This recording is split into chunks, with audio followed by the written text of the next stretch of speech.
A chicken walks into a collectively owned radical bookstore. The chicken walks right past all of the bookshelves, right up to the front counter, and says to the bookseller, "Book, book, book, book, book, book, book, book, book, book, book, book, book, book, book, book, book."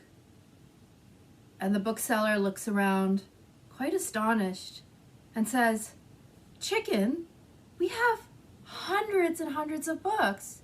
Which book do you want?"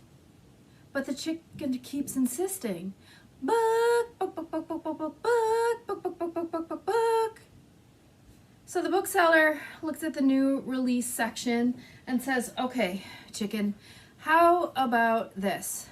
Love After the End, an anthology of two-spirit and indigiqueer speculative fiction edited by Joshua Whitehead.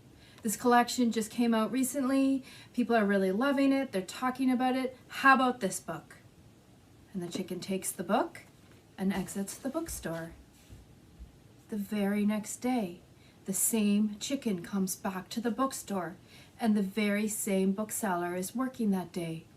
The chicken goes right up to the front counter and says, "Book, book, book, book, book, book, book, book, book, book, book, book, book, book, book, book, book."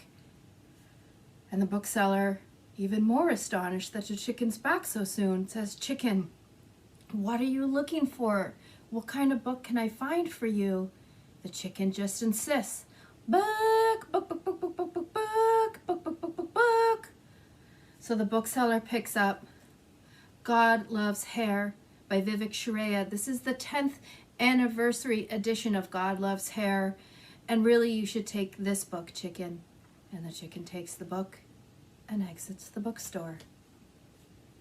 The very next day, the same chicken comes into the bookstore.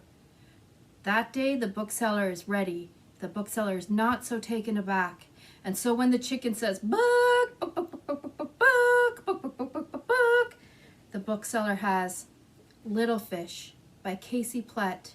This novel won a Lambda Literary Award and also an Amazon First Book Award. "Chicken, take this book." The chicken takes the book and leaves. But the bookseller's just too curious at this point. So they put the closed sign up on the bookstore and they follow the chicken down the street. And they follow the chicken through downtown. And they follow the chicken to the suburbs. And they keep following the chicken right to the outskirts of the city where there's a swamp. And they follow the chicken into the swamp. And in the middle of the swamp is a giant pond with a green lily pad, and on top of that lily pad is sitting a magnificent frog, and the chicken hands the book to the frog, and the frog says, "Read it, read it." The frog says, "Read it."